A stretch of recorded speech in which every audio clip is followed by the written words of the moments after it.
হযরত উমর রাদিয়াল্লাহু তাআলা আনহু বাজারে গেছে, এক অমুসলিম আহলে কিতাবের কাছ থেকে একটা ঘোড়া কিনছে। ঘোড়াটা কিনে যখন বাজারের বাইরে আসছে, ঘোড়ায় উঠবে, এখন দেখে ঘোড়ার পায়ের মধ্যে সমস্যা। ঘোড়াটাকে ফিরাইয়া নিয়ে আসছে। খলিফাতুল মুসলিমিন ঘোড়া কিনছে, ঘোড়ায় সমস্যা, ইহুদির কাছে ফিরাইয়া দেওয়ার জন্য নিয়ে আসছে।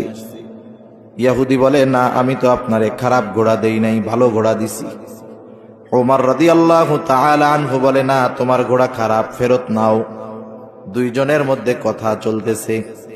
হযরত ওমর রাদিয়াল্লাহু তাআলা আনহু এইবার ওই ইহুদিকে বলে, শোনো, তোমার আর আমার মধ্যে এই সমস্যা সমাধানের জন্য একজনকে ফয়সালাকারী বানাও।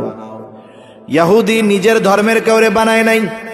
সে তাকায় দেখে পাশে আছে সুরাই, বলতেছে, খলিফাতুল মুসলিমিন, আমার আর আপনার মধ্যে সুরাই হবে ফয়সালাকারী। ঠিক আছে। এইবার সুরাই দুইজনের কথা সুন্দর মতো শুনলেন। দুইজনের কথা শুনে খলিফাতুল মুসলিমিনকে সুরাই বলতেছে, খলিফাতুল মুসলিমিন, আপনি কি চান? বলে, আমি চাই সে তার ঘোড়াটা ফেরত নিবে।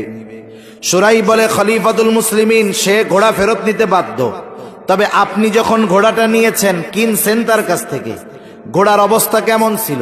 বলে, হ্যাঁ।